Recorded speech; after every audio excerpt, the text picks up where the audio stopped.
का बता दो कि जैसे हिंदी में राम ने रावण को मारा। अब इकर में राम पूरा वाक्य है, वाक्य में हमरे प्रकट कर ली इकर, और इकर साथे अर्थ स्पष्ट हो गया कि राम जो है रावण के मायर है। अब वाक्य कर रूप से पद कैसे बने?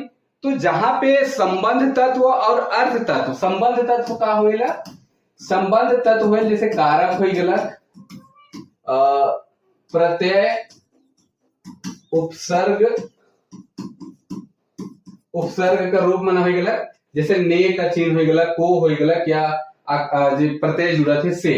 और अर्थ तत्व का होएला, अर्थ तत्व भाषा विज्ञान के हिसाब से अर्थ तत्व होएला, जैसे राम हो गया, शब्द जेके कहिल हमरे रावण हो गया, रावण जेकर कोनो नहीं कोनो अर्थ होए चाहे, रावण मार, इमन कर कुछ न कुछ अर्थ है। और अगर जेकर अर्थ नखे, जोन शब्द कर अर्थ नखे, वो एक्चुअली में अर्थ तत्व नहीं हो सकेला, तो कुछ नहीं कुछ ओकर अर्थ होए चाहे वो अर्थ तत्व होएल।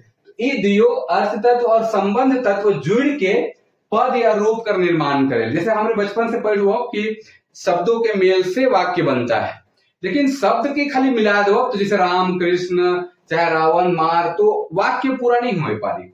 उकर ले हमरे के चाहिए कि जे कारक हो गलक चाहे प्रत्यय हो गलक, ई मनकर सहयोग से ही हमरे वाक्य बना सकीले। तो इकर सहयोग के करेला अर्थ तत्व के साथ के जुड़ेला संबंध तत्व।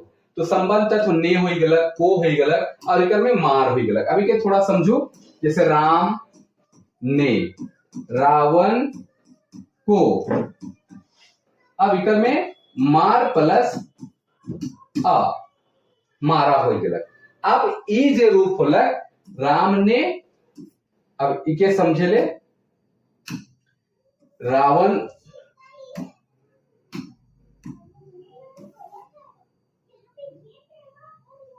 एक मिनट,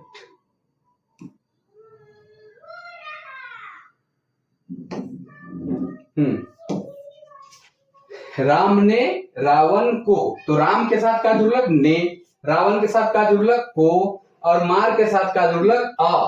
तो ये ने चिन्ह जो है कारक है, कर्ता कारक का ने चिन्ह है, को भी कारक का रूप है, और आ जो है ये प्रत्यय है। अब यह ध्यान देवे है कि अगर ये सब रूप अलग, तब जाके राम ने रावण को मारा। अब इकर अगला रूप आवी शब्द।